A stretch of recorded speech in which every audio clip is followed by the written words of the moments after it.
Hello साथियों, स्वागत है आप सभी का एक नई वीडियो में। और आज हम इसमें बात करेंगे लैब असिस्टेंट यानी प्रयोगशाला सहायक भर्ती 2025 को लेकर। इसमें कितनी पोस्ट आने वाली है, कब नोटिफिकेशन कब आएगा, एग्ज़ाम कब होने वाला है तथा एग्ज़ाम डेट आगे जाएगी या नहीं, और एग्ज़ाम की स्ट्रेटजी क्या होनी चाहिए और बेस्ट बुक है इसकी कौन सी है, इसकी हम बात करेंगे और किस प्रकार से आप तैयारी कर सकते हो। तो चलिए वीडियो की शुरुआत करते हैं। तो पहला क्वेश्चन आपका आता है कि एग्ज़ाम का नोटिफिकेशन कब आएगा। तो देखिए, एग्ज़ाम का नोटिफिकेशन है वो आपको जल्दी आगामी जैसे इसमें जो है वो पोस्ट है वो 900 प्लस या फिर 9000 प्लस हो जाएगी, उससे आपको नोटिफिकेशन है वो जल्द देखने को मिलेगा। अभी तक विभाग के पास है वो जो पोस्ट है वो लैब असिस्टेंट की 100 या 150 या 200 के बीच में ही है।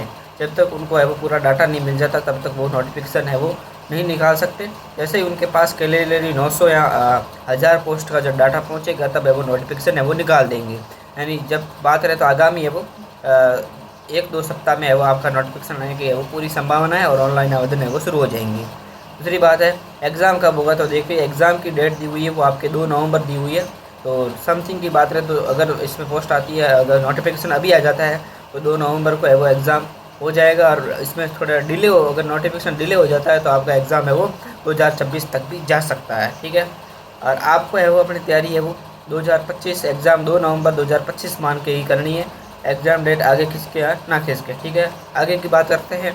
इसके लिए लैब असिस्टेंट जो पोस्ट जो भर्ती है, इसके लिए आपके पास में बेस्ट बुक की बात करें तो आपको सबसे महत्वपूर्ण बुक है वो है आपकी आरबीएससी और एनसीईआरटी। सबसे पहला नंबर है एनसीईआरटी का आता है, जहाँ पर सबसे पहले जो वरीयता देनी है वो आपको एनसीईआरटी को देनी है। सेकंड फेज़ की बात करें, सेकंड फेज़ में आपको देनी है वो आरबीएससी को देनी है। यानी आपका जो सेकंड पार्ट है ज्योग्राफी का, उसमें आपको सबसे पहले पढ़ना है तो वो पढ़नी एनसीईआरटी में 11th की और 12th की। तो कुल मिला के होती है 2 और 2 4 और 2 प्रैक्टिकल की मिलाकर होती है 6 बुक होती है। तो पहले तो आपको वो कंप्लीट करनी है, उसके बाद में आपको टाइम मिलता है तो आपको आरबीएससी जो 11th 12th की है उसको भी पढ़ना है। ठीक है, आगे की बात करें। और अगर कोई कोर्स लेना चाहता है तो आपके पास में एक तो है आपके पास में यहाँ पर है एक तो बाड़मेर जो है वो बाड़मेर में है एक कोचिंग, उसका उससे आप पन्नाराम जो Chaudhary sir first grade lecturer geography, उससे आप उनका कोर्स ले सकते हैं। और दूसरा माइंड मैप जो मदन सर पढ़ाते हैं वो दोनों ही बेस्ट पढ़ते हैं, दोनों एनसीईआरटी बेस्ड है। तो आपको कोर्स अगर समझ में नहीं आ रही बुक तो आप कोर्स लेके भी पढ़ सकते हो। ठीक है, अगर मेरा प्लान बताऊँ तो मेरे पास है वो एनसीईआरटी की बुक है और प्लस माइंड मैप का कोर्स लिया हुआ, उससे वो एग्ज़ाम की तैयारी चल रही है। ठीक है, तो आपको जो भी अच्छा लगे, दोनों में पन्नाराम जी सर चौधरी सर, यहाँ पर माइंड मैप पे मदन सर, दोनों में से जो भी अच्छा लगे उससे आप पढ़ सकते हैं। अब बात करें जीके की, तो देखिए जीके के लिए आपके पास में कोई भी एक बुक हो, जहाँ पर घींदवाल की ले सकते हो, नाथ पब्लिकेशन की ले सकते हो, दोनों में से एक कोई भी अलग अलग लानी है, सब्जेक्ट वाइज लानी है। मतलब आपको गाइड नहीं लानी, सब्जेक्ट वाइज लानी है, जहाँ पर हिस्ट्री पॉलिटिकल हिस्ट्री क्लास संस्कृति और बात करें भूगोल की। उसके बाद में उनके है वो जैसे ही आप टॉपिक ख़त्म करो, कोई भी जैसे मान लो लोक देवता टॉपिक लिया, उसको ख़त्म किया, ख़त्म करने के बाद में उसके एमसीक्यू करने हैं। जहाँ पर दिशा की बुक आती है वो आपको पढ़नी है।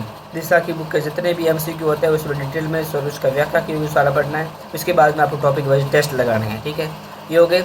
अब बात करें ज्योग्राफी के लिए एमसीक्यू की बेस्ट बुक कौन सी है। तो देखिए, अपनी यूनिवर्सिटी नाम की जो कोचिंग है, उसके जो ज्योग्राफी के प्रश्न बैंक आते हैं फर्स्ट ग्रेड लेक्चरर और लैब असिस्टेंट की भी निकाल चुकी, तो वहाँ आप दोनों में से ले सकते हो। और एक आती है माइंड मैप की है, वहाँ पे मदन सर की भी एक है वो क्वेश्चन बैंक प्रश्न बैंक है, वो बुक आ चुकी है, तो आप वो भी पढ़ सकते हो।